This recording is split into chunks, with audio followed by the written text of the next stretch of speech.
ਮਹੱਤਤਾ ਹੀ ਵੱਧ ਜਾਂਦੀ ਹੈ। ਉਹਨੂੰ ਫਿਰ ਗੁਰੂ ਦੀਆਂ ਗੱਲਾਂ ਨਹੀਂ ਸਮਝ ਲੱਗਦੀਆਂ, ਗੁਰੂ ਦੀ ਬੋਲੀ ਸਮਝ ਨਹੀਂ ਲੱਗਦੀ। ਇਸ ਕਰਕੇ ਹੁਕਮਨਾਮੇ ਦਾ ਅਰਥ ਹੈ ਮੇਰੀ ਅਰਦਾਸ ਪ੍ਰਵਾਨ ਹੋਈ ਹੈ ਜਾਂ ਨਹੀਂ ਹੋਈ ਹੈ। ਪਾਠੀ ਸਿੰਘਾਂ ਨੂੰ ਤਾਂ ਕੋਈ ਗਿਆਨ ਨਹੀਂ, ਧਾਰਮਿਕ ਪੱਖਾਂ ਅੰਦਰ ਬਹੁਤ ਸਾਰੇ ਲੋਕਾਂ ਨੂੰ ਕੋਈ ਗਿਆਨ ਨਹੀਂ। ਇਹ ਬਹੁਤ ਘੱਟ ਪੁਰਖ ਨੇ ਜਿਨ੍ਹਾਂ ਨੂੰ ਮਹਾਂਪੁਰਸ਼ਾਂ ਦੀ ਬਖਸ਼ਿਸ਼ ਦੁਆਰਾ ਸੋਝੀ ਮਿਲਦੀ ਹੈ, ਉਹ ਇਹਨਾਂ ਗੱਲਾਂ ਨੂੰ ਜਾਣਦੇ। ਮੈਂ ਜਿਹੜਾ ਮਹਾਂਪੁਰਸ਼ਾਂ ਦੀ ਸੰਗਤ ਕਰਦਾ ਹੁੰਦਾ ਸੀ, ਉਹ ਹੀ ਗੱਲ ਵਿੱਚ ਬਹੁਤ ਜ਼ਿਆਦਾ ਪ੍ਰਵੀਨ ਸਨ। ਅੰਦਰੋਂ ਗਏ ਤੇ ਗੱਲ ਕਰਕੇ ਆ ਗਏ, ਆ ਕੇ ਦੱਸ ਦੇਣੀ ਆ ਗੱਲ। ਇੱਕ ਦਿਨ ਸਾਫ਼ ਸੀ, ਆਕਾਸ਼ ਸਾਫ਼ ਸੀ, ਬੱਦਲ ਦਾ ਕੋਈ ਨਾਮ ਨਿਸ਼ਾਨ ਨਹੀਂ ਸੀ। ਸਰਵਾੜ ਪੱਟਣ ਜਾਣਾ ਸੀ। ਸੰਤ ਕਹਿੰਦੇ ਚਲੋ ਮਹਾਰਾਜ ਨੂੰ ਪੁੱਛ ਲੈਂਦੇ। ਅੰਦਰ ਪੁੱਛਣ ਗਏ ਤੇ ਆ ਕੇ ਕਹਿੰਦੇ ਵੀ ਮੌਸਮ ਖਰਾਬ ਹੋ ਗਿਆ, ਚਲੋ ਚਲੇ ਚੱਲਦੇ। ਪਤਾ ਨਹੀਂ ਕਿਦੋਂ ਬੱਦਲ ਆ ਗਿਆ, ਉਸ ਵੇਲੇ ਥੋੜੇ ਚਿਰ ਬਾਅਦ ਸਾਰਾ ਮੌਸਮ ਹੀ ਖਰਾਬ ਹੋ ਗਿਆ। ਜਿਹੜੇ ਗੁਰੂ ਦੀ ਗੱਲ ਨੂੰ ਜਾਣਦੇ, ਬਹੁਤੇ ਦਾ ਇਸ ਗੱਲ ਵਿੱਚ ਵਿਸ਼ਵਾਸ ਹੀ ਨਹੀਂ ਰੱਖਦੇ। ਪਾਠ ਰੱਖਦਾ, ਪਿੰਡ ਨੂੰ ਰੋਟੀ ਖਵਾਉਣੀ ਹੈ, ਚਲੋ ਇਹ ਬੜਿਆ ਕੰਮ ਹੁਕਮ ਹੋਇਓ, ਬਾਕੀ ਆਵੇ ਨਾ ਆਵੇ। ਬਹੁਤ ਆਪ ਸਿੱਖਾਂ ਨੇ ਤਾਂ ਸੁਖਮਨੀ ਸਾਹਿਬ ਸ਼ੁਰੂ ਕਰ ਦਿੱਤਾ। ਦਾਸ ਤਾਂ ਨਹੀਂ ਜਾਂਦੇ ਕਿਤੇ ਸੁਖਮਨੀ ਸਾਹਿਬ ਹੋਵੇ। ਹੌਲੀ ਹੌਲੀ ਜਪਜੀ ਸਾਹਿਬ ਤੇ ਆ ਜਾਣਾ, ਡੀਜੇ ਵਧਾ ਦਿੱਤੇ। ਪੁੱਠੇ ਕੰਮ ਨੂੰ ਤਾਂ ਜ਼ਿਆਦਾ ਵਧਾ ਦਿੱਤਾ, ਜੋ ਧਾਰਮਿਕ ਪੱਖ ਨੂੰ ਡਾਊਨ ਕਰ ਦਿੱਤਾ। ਸੋ ਰਹੋ ਵਿਚਾਰ, ਇਹ ਕਲੀਆਂ ਬਿਆਨ ਹੋਈਆਂ ਧਾਰਮਿਕ ਪੱਖ ਦੇ ਅੰਦਰ, ਭਾਵੇਂ ਵਿਆਹ ਸ਼ਾਦੀ ਹੋਵੇ, ਭਾਵੇਂ ਬਰਾਤ ਦਾ ਸਮਾਂ ਹੋਵੇ, ਚਾਹੇ ਕੋਈ ਕਾਰਜ ਦੀ ਕੋਈ ਸੰਪੂਰਨਤਾ ਵਿਘਨ ਨੂੰ ਦੂਰ ਕਰਨਾ ਹੋਵੇ, ਉਹਦੇ ਵਿੱਚ ਧਾਰਮਿਕ ਪੱਖ ਹੈ। ਉਹਦੇ ਵਿੱਚ ਧਾਰਮਿਕ ਵਿਦਿਆ ਜਿਹੜੀ ਮਹਾਤਮਾ ਲੋਕ ਸੰਸਾਰ ਦੇ ਲੋਕਾਂ ਨੂੰ ਦਿੰਦੇ ਆਏ, ਉਹੀ ਧਾਰਮਿਕ ਪੱਖ ਜੋ ਵੇਦਾਂ ਸ਼ਾਸਤਰਾਂ ਦੇ ਅੰਦਰ ਸੀ, ਉਹੀ ਧਾਰਮਿਕ ਪੱਖ ਜੋ ਪੁਰਾਣਾਂ ਦੇ ਅੰਦਰ ਸੀ। ਉਹਨਾਂ ਦੀ ਨਾ ਸਮਝ ਲੱਗਣ ਕਾਰਨ ਸੌਖੇ ਢੰਗ ਦੀ ਗੁਰਮੁਖੀ ਅੱਖਰ ਗੁਰੂ ਨਾਨਕ ਸਾਹਿਬ ਜੀ ਨੇ ਬਣਾਏ। ਗੁਰਮੁਖੀ ਦਾ ਮਤਲਬ ਹੈ ਗੁਰੂ ਦੇ ਮੂੰਹ ਤੋਂ ਨਿਕਲੇ। ਤੇ ਗੁਰੂ ਅੰਗਦ ਸਾਹਿਬ ਜੀ ਮਹਾਰਾਜ ਨੇ ਪ੍ਰਚਲਿਤ ਕੀਤੇ ਔਰ ਸਿੱਖਾਂ ਨੇ ਇਸ ਨੂੰ ਪ੍ਰਵਾਨ ਕੀਤਾ, ਸਿੱਖਾਂ ਨੇ ਪੜ੍ਹੇ। ਸਾਰੇ ਗੁਰੂ ਗ੍ਰੰਥ ਸਾਹਿਬ ਜੀ ਪੰਜਾਬੀ ਅੱਖਰ ਵਿੱਚ ਨਹੀਂ, ਪਰ ਅੱਜ ਸਾਡੇ ਸਿੱਖਾਂ ਨੇ ਇਹ ਵੀ ਖਤਮ ਕਰ ਦਿੱਤਾ। ਜਿਹਦਾ ਪਾਠ ਪੜ੍ਹੋ ਇੰਗਲਿਸ਼ ਵਿੱਚ ਛਾਪਿਆ ਹੋਇਆ, ਇੰਗਲਿਸ਼ ਵਿੱਚ ਭੋਗ ਪਾਤਾ। ਪੰਜਾਬ ਦੇ ਅੰਦਰ ਵੀ ਗੁਰਮੁਖੀ ਦਾ ਗੁਰੂ ਨਾਨਕ ਸਾਹਿਬ ਜੀ ਦੀ ਸਿੱਖੀ ਤੋਂ ਤਾਂ ਪਹਿਲੇ ਸਿੱਖ ਦੂਰ ਚਲੇ ਗਏ। ਗੁਰੂ ਨਾਨਕ ਦੀ ਬੋਲੀ ਸਮਝੀ। ਚਲੋ ਪੰਜਾਬ ਵਿੱਚ ਤਾਂ ਰੱਖੋ, ਬਾਹਰ ਠੀਕ ਹੈ, ਬਾਹਰ ਪੰਜਾਬ ਵਿੱਚ ਕਮ ਸੇ ਕਮ ਗੁਰੂ ਨਾਨਕ ਦੀ ਬੋਲੀ ਨੂੰ ਪ੍ਰਚਲਿਤ ਕਰੋ। ਗੁਰੂ ਨਾਨਕ ਦੇ ਸਿੱਖ ਜਿਹੜੇ ਗੁਰੂ ਨਾਨਕ ਨੂੰ ਮੰਨਣ ਵਾਲੇ ਹੈ, ਉਹਨਾਂ ਨੇ ਵੀ ਇਹ ਗੱਲ ਨੂੰ ਛੱਡ ਦਿੱਤਾ। ਸੋ ਗੁਰਮੁਖੀ ਅੱਖਰ ਵਿੱਚ ਗੁਰੂ ਗ੍ਰੰਥ ਸਾਹਿਬ ਦੇ ਲਿਖੇ ਭਾਵੇਂ ਵੱਖਰੇ ਵੱਖਰੇ ਸਟੇਟਾਂ ਦੇ ਭਗਤ ਸਨ, ਉਹਨਾਂ ਦੀ ਬੋਲੀ ਭਾਵੇਂ ਹੋਰ ਸੀ। ਪੰਜਾਬ ਦੇ ਸ਼ੇਖ ਫਰੀਦ ਜਿਨ੍ਹਾਂ ਦੀ ਠੇਠ ਪੰਜਾਬੀ ਬੋਲੀ ਵਿੱਚ ਬਾਣੀ ਹੈ, ਬਾਕੀ ਸਾਰੀ ਭਗਤਾਂ ਦੀ ਬਾਣੀ, ਗੁਰੂ ਸਾਹਿਬਾਂ ਦੀ ਬਾਣੀ ਸਮਝ ਵਿੱਚ ਨਹੀਂ ਲੱਗਦੀ। ਮਨੁੱਖ ਦੀ ਹੈ ਪੰਜਾਬੀ ਵਿੱਚ ਲਿਖੀ ਹੋਈ ਹੈ, ਉਹਦੇ ਅਰਥ ਸਮਝ ਨਹੀਂ ਲੱਗਦੇ। ਸੋ ਗੁਰੂ ਗ੍ਰੰਥ ਸਾਹਿਬ ਜੀ ਦੇ ਵਿੱਚ ਬੜੇ ਬਚਨ ਸਿੱਖ ਨੂੰ ਕੀ ਕਰਨਾ ਚਾਹੀਦਾ, ਸਮਾਜ ਦੇ ਅੰਦਰ ਕੀ ਨਹੀਂ ਕਰਨਾ ਚਾਹੀਦਾ, ਕਿਹੜਾ ਕਰਮ ਮਨੁੱਖ ਕਰੇ, ਜਿਸ ਕਰਮ ਦੇ ਕਰਨ ਨਾਲ ਸਮਾਜ ਵੀ ਸਤਿਕਾਰ ਕਰੇ ਤੇ ਅੱਗੇ ਦਰਗਾਹ ਵਿੱਚ ਜਾ ਕੇ ਵੀ ਪਰਮੇਸ਼ਰ ਦੇ ਘਰ ਵਿੱਚ ਜਾ ਕੇ ਵੀ ਸਤਿਕਾਰ ਮਿਲੇ, ਉਹ ਬਚਨ ਦਰਸਾਏ ਨੇ ਗੁਰੂ ਗ੍ਰੰਥ ਸਾਹਿਬ। ਹਰੇਕ ਮਨੁੱਖ ਦੇ ਅੰਦਰ ਪ੍ਰਭਤਾ ਦੀ ਇੱਛਾ ਹੈ, ਮੇਰਾ ਲੋਕ ਮਾਣ ਸਤਿਕਾਰ ਕਰਨ, ਮੇਰੇ ਪਰਿਵਾਰ ਦੇ ਲੋਕ ਸੰਬੰਧੀ ਮੇਰਾ ਸਤਿਕਾਰ ਕਰਨ। ਉਹਨਾਂ ਨੂੰ ਇਸ ਗੱਲ ਦਾ ਭੁਲੇਖਾ, ਕਈ ਸਮਝਦੇ ਆ ਮੇਰਾ ਧਨ ਜ਼ਿਆਦਾ ਹੋਵੇ ਤਾਂ ਮੇਰਾ ਸਤਿਕਾਰ ਹੋਵੇਗਾ। ਕਈ ਪੁਰਖ ਕਹਿੰਦੇ ਆ ਮੈਂ ਬਾਹਰ ਵਿਦੇਸ਼ ਤੋਂ ਆਇਆ ਤਾਂ ਮੇਰਾ ਸਤਿਕਾਰ ਹੋਵੇਗਾ। ਕਈ ਮਨੁੱਖਾਂ ਦੀ ਇੱਛਾ ਮੈਂ ਜ਼ਿਆਦਾ ਪੜ੍ਹ ਦਿੱਤੇ ਮੇਰਾ ਸਤਿਕਾਰ ਹੋਵੇਗਾ। ਪ੍ਰਭਤਾ ਮਾਣ ਸਤਿਕਾਰ ਸਮਾਜ ਦੇ ਅੰਦਰ ਹਰ ਕੋਈ ਪੁਰਖ ਚਾਹੁੰਦਾ। ਪੁਰਖ ਤਾਂ ਛੱਡ ਕੇ ਜਿਹੜੇ ਪਸ਼ੂ ਪੰਛੀ ਨੇ, ਜਾਨਵਰ ਨੇ, ਕੁੱਤਾ ਉਹ ਵੀ ਸਤਿਕਾਰ ਚਾਹੁੰਦਾ ਹੈ। ਅਗਰ ਸਤਿਕਾਰ ਨੂੰ ਲੋਕੀ ਬਾਹਰ ਨੂੰ ਚਲੇ ਜਾਵੇ, ਹਰੇਕ ਮਨੁੱਖ ਦੇ ਅੰਦਰ ਸਤਿਕਾਰ ਦੀ ਇੱਛਾ ਹੈ। ਉਹ ਸਤਿਕਾਰ ਦੇ ਮਨੁੱਖ ਸਾਰੇ ਸੰਸਾਰ ਦੇ ਵਿੱਚੋਂ ਵੱਧ ਤੋਂ ਵੱਧ ਸਤਿਕਾਰ ਨਿਰੰਕਾਰ ਕਰਦਾ, ਬਾਕੀ ਨਹੀਂ। ਉਹਨਾਂ ਨੂੰ ਖੁੱਲੇ ਦਰਦੇ ਨੇ ਦੇਵੀ ਦੇਵਤਿਆਂ ਦੇ, ਉਹਨਾਂ ਦਾ ਵੀ ਸਤਿਕਾਰ ਹੈ। ਬਹੁਤ ਲੋਕ ਦੇਵੀ ਦੇਵਤਿਆਂ ਨੂੰ ਮੰਨਦੇ ਆ, ਕਈ ਲੋਕ ਦੇਵੀ ਨੂੰ ਲੰਮੇ ਪੈ ਪੈ ਕੇ ਜਾ ਕੇ ਮੱਥਾ ਟੇਕਦੇ। ਸਤਿਕਾਰ ਹੈ, ਦੇਵਤਿਆਂ ਦਾ ਵੀ ਸਤਿਕਾਰ ਹੈ। ਪਰਮੇਸ਼ਰ ਦੀ ਹਸਤੀ ਐਸੀ ਹੈ ਸੰਸਾਰ ਵਿੱਚ, ਸਭ ਤੋਂ ਵੱਧ ਸਤਿਕਾਰ ਉਹਦਾ ਹੀ ਹੈ ਦੁਨੀਆਂ ਦੇ ਅੰਦਰ, ਹੋਰ ਕਿਸੇ ਦਾ ਨਹੀਂ। ਅਗਰ ਮਨੁੱਖ ਨੇ ਸਤਿਕਾਰ ਚਾਹੁੰਦਾ ਹੈ ਕਿ ਉਹ ਸਤਿਕਾਰ ਵਾਲੀ ਚੀਜ਼ ਨਾਲ ਜੁੜ ਜਾਵੇ। ਕਈ ਪੁਰਖ ਰਾਜਨੀਤਿਕ ਲੋਕਾਂ ਨਾਲ ਜੁੜ ਜਾਂਦੇ, ਜਿੰਨਾ ਸਤਿਕਾਰ ਪੱਖ ਰਾਜਨੀਤਿਕ ਲੋਕਾਂ ਦਾ, ਉਹਨਾਂ ਪੱਖ ਉਹਨਾਂ ਲੋਕਾਂ ਦਾ ਵੀ ਨਾਲ ਰਹਿੰਦਾ। ਜਦੋਂ ਰਾਜਨੀਤਿਕ ਬੰਦੇ ਦਾ ਅਹੁਦਾ ਟੁੱਟ ਜਾਂਦਾ ਹੈ ਤੇ ਸਤਿਕਾਰ ਉਹਦਾ ਘਟ ਜਾਂਦਾ ਹੈ, ਤੇ ਨਾਲ ਉਹਦੇ ਤੁਰੇ ਹੋਏ ਬੰਦਿਆਂ ਦਾ ਵੀ ਘਟ ਜਾਂਦਾ ਹੈ। ਜਦੋਂ ਸਰਕਾਰ ਬਦਲ ਜਾਂਦੀ ਹੈ ਤੇ ਰਾਜਨੀਤਿਕ ਬੰਦਾ ਦਾ ਸਤਿਕਾਰ ਸਮਾਜ ਵਿੱਚ ਘਟਿਆ ਤੇ ਉਹਦੇ ਨਾਲ ਤੁਰਨ ਵਾਲੇ ਬੰਦਿਆਂ ਦਾ ਵੀ ਉਨਾ ਹੀ ਘਟ ਜਾਂਦਾ। ਸੰਸਾਰ ਵਿੱਚ ਕਈ ਰਾਜਿਆਂ ਦੇ ਸਤਿਕਾਰ ਸਨ, ਕਈਆਂ ਦੇ ਘਟ ਗਏ, ਕਈਆਂ ਦੇ ਵੱਧ ਗਏ। ਬੜੇ ਰਾਜੇ ਹੋਏ ਨੇ ਦੁਨੀਆਂ ਦੇ ਅੰਦਰ। ਕੁਛ ਰਾਜੇ ਐਸੇ ਹੋਏ ਆ ਜਿਨ੍ਹਾਂ ਰਾਜਿਆਂ ਨੂੰ ਅੱਜ ਤੱਕ ਦੁਨੀਆਂ ਜਾਣਦੀ ਹੈ ਕੀ ਪੱਖ ਸੀ ਉਹਨਾਂ ਦੇ ਅੰਦਰ। ਉਹਨਾਂ ਨੇ ਇੱਕ ਐਸੇ ਪੱਖ ਦੇ ਨਾਲ ਜੁੜਨਾ ਕੀਤਾ ਜਿਹੜਾ ਪੱਖ ਦੁਨੀਆਂ ਵਿੱਚ ਕਦੀ ਖਤਮ ਹੁੰਦਾ ਹੀ ਨਹੀਂ। ਸਤਯੁਗ ਤੋਂ ਲੈ ਕੇ ਕਿੰਨੇ ਰਾਜੇ ਹੋਏ ਨੇ, ਪਰ ਉਹਨਾਂ ਰਾਜਿਆਂ ਤੋਂ ਬਾਅਦ ਕਈ ਰਾਜਿਆਂ ਨੂੰ ਅੱਜ ਦੁਨੀਆਂ ਚੇਤੇ ਕਰਦੀ ਹੈ।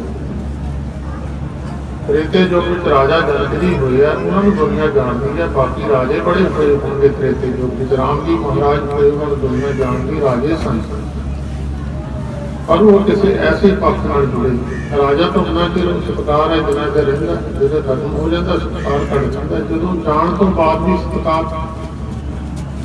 ਇੱਕ ਗੁਰੂ ਗ੍ਰੰਥ ਸਾਹਿਬ ਜੀ ਮਹਾਰਾਜ ਨੇ ਸਾਨੂੰ ਇੱਕ ਸੋਝੀ ਦਿੱਤੀ ਹੈ ਕਿ ਇੱਕ ਐਸੇ ਪੱਖ ਨਾਲ ਤੁਸੀਂ ਜੁੜ ਜਾਓ ਜਿਹਦਾ ਸਤਿਕਾਰ ਸਦਾ ਵਾਸਤੇ ਆਦਿ ਸੱਚ ਜੁਗਾਦ ਸੱਚ ਹੈ ਵੀ ਸੱਚ ਨਾਨਕ ਦੋਸ਼ੀ ਕੀ ਸੱਚ। ਕਿਸੇ ਵੀ ਮਨੁੱਖ ਨੇ ਜੁੜਨਾ ਹੈ ਤੇ ਇੱਕ ਐਸੀ ਹਸਤੀ ਨਾਲ ਜੁੜ ਜਾਵੇ ਜਿਹਦਾ ਸਤਿਕਾਰ ਸਦਾ ਹੀ ਬਣਿਆ ਰਹਿੰਦਾ। ਸਮਾਜ ਦੇ ਅੰਦਰ ਇੱਕ ਪੁਲਿਸ ਦਾ ਮਹਿਕਮਾ ਮਾੜਾ ਗਿਣਿਆ, ਉਹ ਤਕਰੀਬਨ ਬਹੁਤਿਆਂ ਦੀ ਨਾਰਾਜ਼ਗੀ ਕਰਦਾ, ਸਤਿਕਾਰ ਕਰਦੇ ਬੰਦਿਆਂ ਦਾ ਹੀ ਕਰਦੇ। ਧਾਰਮਿਕ ਪੱਖ ਦਾ ਉਹ ਵੀ ਸਤਿਕਾਰ ਕਰਦਾ, ਉਹ ਵੀ ਧਾਰਮਿਕ ਪੱਖ ਦਾ ਸਤਿਕਾਰ ਕਰਦਾ। ਜਿਹੜੇ ਬੰਦੇ ਦੁਨੀਆ 'ਚ ਕਿਸੇ ਨੂੰ ਨਹੀਂ ਮੰਨਦੇ ਉਹ ਫਿਰ ਵੀ ਧਾਰਮਿਕ ਪੱਖ ਤੋਂ ਡਰਦੇ ਆ। ਜਦੋਂ ਨਾਸਤਕ ਤੇ ਨਾਸਤਕ ਦੀ ਹੋਵੇ, ਕਈ ਵਾਰੀ ਸਮਾਜ ਅੰਦਰ ਕੋਈ ਗੱਲ ਹੁੰਦੀ, ਕਹਿੰਦੇ ਜਾ ਕੇ ਗੁਰਦੁਆਰੇ ਸਹੁੰ ਖਾ ਲਵੇ, ਉਹ ਵੀ ਉੱਥੋਂ ਡਰਦਾ ਹੈ। ਅਗਰ ਮੈਂ ਸਹੁੰ ਖਾ ਲਈ ਤੇ ਮੈਂ ਧਾਰਮਿਕ ਪੱਖ ਤੋਂ ਸਾਰੇ ਹੀ ਡਰਦੇ। ਅਗਰ ਧਾਰਮਿਕ ਪੱਖ ਨਾਲ ਮਨੁੱਖ ਜੁੜ ਜਾਵੇ ਉਹਦੇ ਤੋਂ ਵੀ ਦੁਨੀਆ ਡਰਨ ਲੱਗ ਜਾਂਦੀ। ਜਿਹਦਾ ਪਾਵਰ ਨਾਲ ਨਾਤਾ ਜੁੜ ਜਾਵੇ, ਸੰਬੰਧ ਜੁੜ ਜਾਵੇ, ਉਹਦੇ ਤੋਂ ਦੁਨੀਆ ਡਰਨ ਲੱਗ ਜਾਂਦੀ। ਉਹਦੇ ਕੋਲ ਭਾਵੇਂ ਕੋਈ ਸ਼ਾਸਤਰ ਹੋਵੇ ਜਾਂ ਨਾ ਹੋਵੇ, ਉਹਦੇ ਕੋਲ ਫੌਜ ਹੋਵੇ ਜਾਂ ਨਾ ਹੋਵੇ, ਉਹਦੇ ਕੋਲ ਕੋਈ ਰਾਜਸੀ ਸ਼ਕਤੀ ਹੋਵੇ ਜਾਂ ਨਾ ਹੋਵੇ, ਉਹ ਬੰਦਾ ਜੁੜਿਆ ਹੋਇਆ, ਉਹਦੇ ਤੋਂ ਦੁਨੀਆ ਡਰਦੀ ਨਹੀਂ। ਤੁਸੀਂ ਸਾਰੇ ਸਿਆਣੇ ਬੈਠੇ ਹੋ। ਅੱਜ ਦੁਨੀਆ ਦੇ ਅੰਦਰ ਸਾਇੰਸ ਬੜੀ ਤਰੱਕੀ ਕਰ ਰਹੀ ਹੈ। ਇੱਥੋਂ ਗੱਲ ਕਰੋ, ਅਮਰੀਕਾ ਬੰਦੇ ਦੇ ਕੰਨ ਵਿੱਚ ਫੋਨ ਵੱਜਦਾ, ਸਾਇੰਸ ਬਹੁਤ ਤਰੱਕੀ ਕਰ ਰਹੀ ਹੈ। ਇੱਕ ਥਾਂ ਤੋਂ ਬਟਨ ਦੱਬਿਆ, ਪਰਮਾਣੂ ਕੰਬਦਾ, ਕਿੰਨੀ ਦੁਨੀਆ ਮਰ ਜੂਗੀ ਬੈਠੀ, ਇੰਨੀ ਸਾਇੰਸ ਤਰੱਕੀ ਕਰ ਰਹੀ ਹੈ। ਕੁਛ ਬੰਦਿਆਂ ਕੋਲ ਐਸੀ ਪਾਵਰ ਸੀ, ਕੋਈ ਜੀਵ ਨਾਲ ਬੋਲੇ ਤੇ ਦੁਨੀਆ ਖਤਮ ਕਰ ਦਿੱਤੀ। ਕਿਸੇ ਦੀ ਪਾਵਰ ਨਾਲ ਜੁੜੇ ਸੀ। ਹਿੰਦੁਸਤਾਨ ਵਿੱਚ ਇੱਕ ਐਸਾ ਰਿਸ਼ੀ ਹੋਇਆ ਜਿਹਨੂੰ ਨੌਜਵਾਨ ਮੁੰਡਿਆਂ ਨੇ ਮਸ਼ਕਰੀ ਕਰਕੇ ਟੀਚਰ ਕੀਤੀ ਤੇ ਉਹਦੀ ਜੀਭ ਤੋਂ ਨਿਕਲਿਆ ਹੋਇਆ ਬੋਲ 56 ਕਰੋੜ ਬੰਦਾ ਹਿੰਦੁਸਤਾਨ ਦੀ ਧਰਤੀ ਤੇ ਮਰ ਗਿਆ। ਗੁਰੂ ਗ੍ਰੰਥ ਸਾਹਿਬ ਜੀ ਦਾ ਬਚਨ ਹੈ, ਦੁਰਵਾਸਾ ਸਿਉ ਕਰਤ ਖਦੋਰੀ ਜਾਦ ਕੀ ਫਲ ਪਾਏ, ਕਿਰਪਾ ਕਰੀ ਜਨ ਆਪਣੇ ਉੱਪਰ ਨਾਮ ਤੋਂ ਹਰ ਗੁਣ ਗਾਏ। ਨੌਜਵਾਨ ਮੁੰਡਿਆਂ ਨੇ ਹੰਕਾਰ ਦੇ ਅੰਦਰ ਆ ਕੇ, ਜਿੱਦਾਂ ਅੱਜ ਨੌਜਵਾਨ ਪੀੜ੍ਹੀ ਵਿਗੜ ਚੁੱਕੀ ਹੈ, ਨੈੱਟ ਦੇ ਵਿੱਚ ਗੱਲ ਵੜ ਜਾਵੇ, ਜਿਹੜਾ ਨੈੱਟ 'ਚ ਵੜ ਕੇ ਗਿਆ ਧਾਰਮਿਕ ਪੱਖ ਦਾ 24 ਘੰਟੇ ਉਹਦੇ ਵਿੱਚ ਬੜੇ ਜਾਂਦੇ। ਮੁੰਡੇ ਇਕੱਠੇ ਹੋ ਕੇ ਇੱਕ ਮੁੰਡੇ ਦੇ ਢਿੱਡ ਤੇ ਬਾਟੀ ਬੰਨ੍ਹ ਦਿੱਤੀ।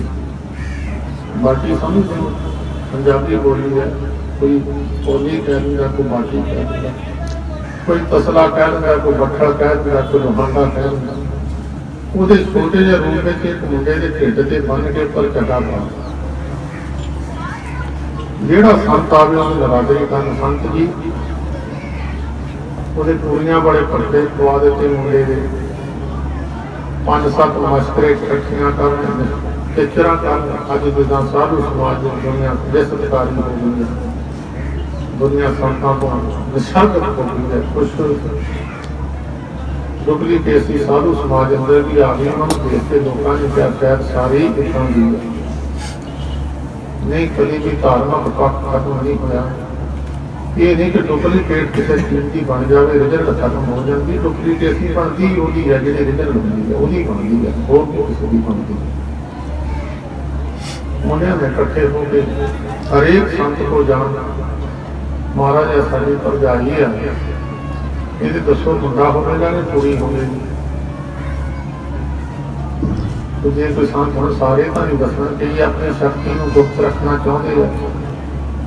ਜਦੋਂ MLA MP ਬਣਦੇ ਨੂੰ ਸੌਂਹ ਬਣਾਉਂਦੇ ਆ, ਗੌਰਮੈਂਟ ਦੇ ਭੇਦ ਗੁਪਤ ਰੱਖਣੇ ਧਾਰਮਿਕ ਪੱਖ ਵਿੱਚ ਵੀ ਨਹੀਂ ਹੈ। ਉਹ ਫਿਰ ਜਦੋਂ ਨਾ ਦੱਸੇ ਤਾਂ ਕਿਸ ਤਰ੍ਹਾਂ ਕਰਕੇ ਦਾ ਮਖੌਲ ਅੜਾਉਣ, ਤਾੜੀਆਂ ਮਾਰ ਮਾਰ ਕੇ ਕਿਸ ਤਰ੍ਹਾਂ ਕਰ ਸਾਰਿਆਂ ਕੋਲ ਜਾਂਦੇ ਜਾਂਦੇ ਜਾਂਦੇ ਜਾਂਦੇ एक ऐसे महात्मा को पहुंचे, जाके उन्होंने भी यही गल, महाराज तुम महात्मा हो, ऐसा भी भरजाई है, मुंह बोलती नहीं है, ये की जमूगा मुंडा कुड़ी। वो संत कहते जाओ काका, इन्होंने लोगों को टिचरा नहीं करी गई, जाओ अपना काम करो। जब हटे इन्होंने टिचरा ताड़ियां मार मार के टिचरा देती, तो उन्होंने एक वचन किया संतां ने मुंह दो, कहते जाओ ये लोहे का मूसल जुड़ूगी, थोड़ी फुल का नाश करूंगी। वो पिंडा गया या फिर तो बाकी खोली तो बहुत बड़ा सारा लोहे का मूसल बनया निकले। उन्होंने क्या एक वचन मुड़ना, सूरज चंद्रमा मर्यादा छट जाए, साधु के मुंह का निकलिया वचन मुड़ता। पूरे तो लहते तो चढ़ जूगा पर वचन नहीं होगा। अंट बनासी जेर बनासी सेत के भी बिना था, 4 बनासी कटे बनासी प्रसाद वचन पटला था। सारे खत्म भी हो जान, अंदर जेर सेत कुछ सारे खत्म हो जाए, साधु का खत्म नहीं मोड़ना। उन्होंने तो सोचा कि हम करिए कि उन्होंने यमुना के कंढे से वो पत्थर को घसा घसा के, लोहे को घसा घसा के पत्थर से छोटा छोटा कर करके पानी से रोड़ दिया। पानी में रुड़ी गया रुड़ी गया रुड़ी गया रुड़ी गया, एक छोटा जहा स्थल रह गया, तिखा जहा सिर की शक्ल का उन्हें जाके पानी च निकले। वो जरा घसाया हुआ लोहा सी, ਉਹਦੇ ਤੋਂ फिर एक बूटी जमी, बूटी वो बूटी तिखी तलवार ਨਾਲ ਉਹਦਾ ਮੂੰਹ ਸੀ। ਉਹ ਜਿਹੜਾ ਫਲ ਜਾਕੇ पानी को सिटिया, मच्छी खा ली, मच्छी ने अपने अंदर लगा लिया। ऐसी बूटी पैदा हुई तो ये सारे जादर उत्थे इकट्ठे हुए, तो वो बूटी पट पट के शराब पी के लड़ाई हुई। सारिया ने पट पट के उही एक दूसरे के मार के 56 करोड़े मर गए, एक भगवान कृष्ण बचे, सारी वंश खत्म हो गई। सारे तो बाद एक भगवान कृष्ण का शरीर रह गया, उन्होंने भी शराब पसी वही मर जाना। वो फिर मच्छी एक शिकारी ने खरीदी, और जब मच्छी चीरी तो फल निकला लोहे, उन्हें अपने तीर के मोहरे ला लिया। भगवान कृष्ण लम्बे पे पैर के पद बन, तारे की तरह चमकता कदम, मोढे के उत्ते पैर रखा हुआ। दूरों किसी शिकारी ने देखा हिरन की अख, उन्हें तीर मारिया भगवान कृष्ण के ढिड के पिछे, भगवान कृष्ण शीश छड्ड गए। एक जीव को बोलिया वचन, महात्मा लोगों का व्यर्था नहीं गया। गुरु ग्रंथ साहिब का वचन है, दुर्वासा सिंह कट खतौरी जाद से पाए। धार्मिक पक्ष के अंदर जिहड़ा पुरुष किसी नाल भी जुड़ गया, जिहड़ी पावर नाल जुड़ गया, वो पावर बन जाती है।